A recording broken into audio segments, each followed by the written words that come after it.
hostages. Well, I think it's very unfortunate at a time that there are American hostages being held in Gaza, that the president or any other leaders would refer to people that are moving through our justice system as hostages, and it's just unacceptable. I was there on January 6th. I have no doubt in my mind, Margaret, that some people were caught up in the moment and that entered the Capitol, and they're certainly entitled to due process of law for any nonviolent activities that day. But the assaults on police officers, ultimately an environment that claimed lives, is something that I think was tragic that day, and I'll never diminish it. I think the American people lived through that moment. I and my family and my team lived through it at the Capitol that day. I think most Americans know what happened. As I've said before, I truly do believe that the judgment about the president's conduct that day should have been left to the American people. I know it's been brought into a criminal trial now, and we have cases around the country that have been brought related to that, notably in Georgia. But at the end of the day, I think the American people know what happened that day. And I said the people that ransacked the Capitol need to be held to the fullest account of the law, and I believe that they are. But I said last week that after a lot of prayer and reflection, I've come to the conclusion that I won't be endorsing Donald Trump this year. Mm-hmm.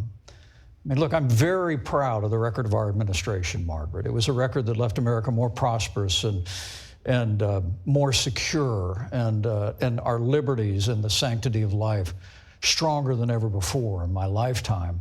Many people think it's just over January 6th, and frankly, the fact that the president continues to insist that I had the right to overturn the election that day is a fundamental difference. But I want to be clear that I've forgiven the president in my heart for what happened that day. As a Christian, I'm required to do that.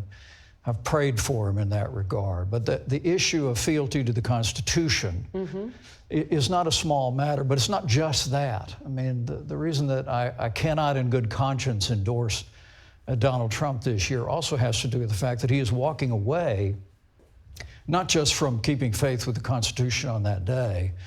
I won't be endorsing Donald Trump this year. But look, I want to be clear. I respect the right of Republican voters who've made it clear who they're for, who they want to be our standard bearer this year. What I'm going to focus my energies on is, in what remains of this year, on what we should be for. Because I joined this party when I was in college, because I heard the voice and the values of another good Irishman named Ronald Reagan, who said that we need to have a strong national defense, but also recognize we're leader of the free world, that we need to stand for traditional values, the sanctity of life.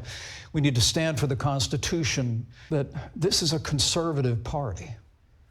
This is still a party, I believe, that stands for less government, less taxes, American leadership in the world, traditional moral values, and the right to life. I just think, frankly, the disaster of the Biden administration has resulted in people going back to what's familiar, and I understand that. I worked day in and day out for 4.5 years to build that record of the Trump-Pence administration. I'm incredibly proud of it.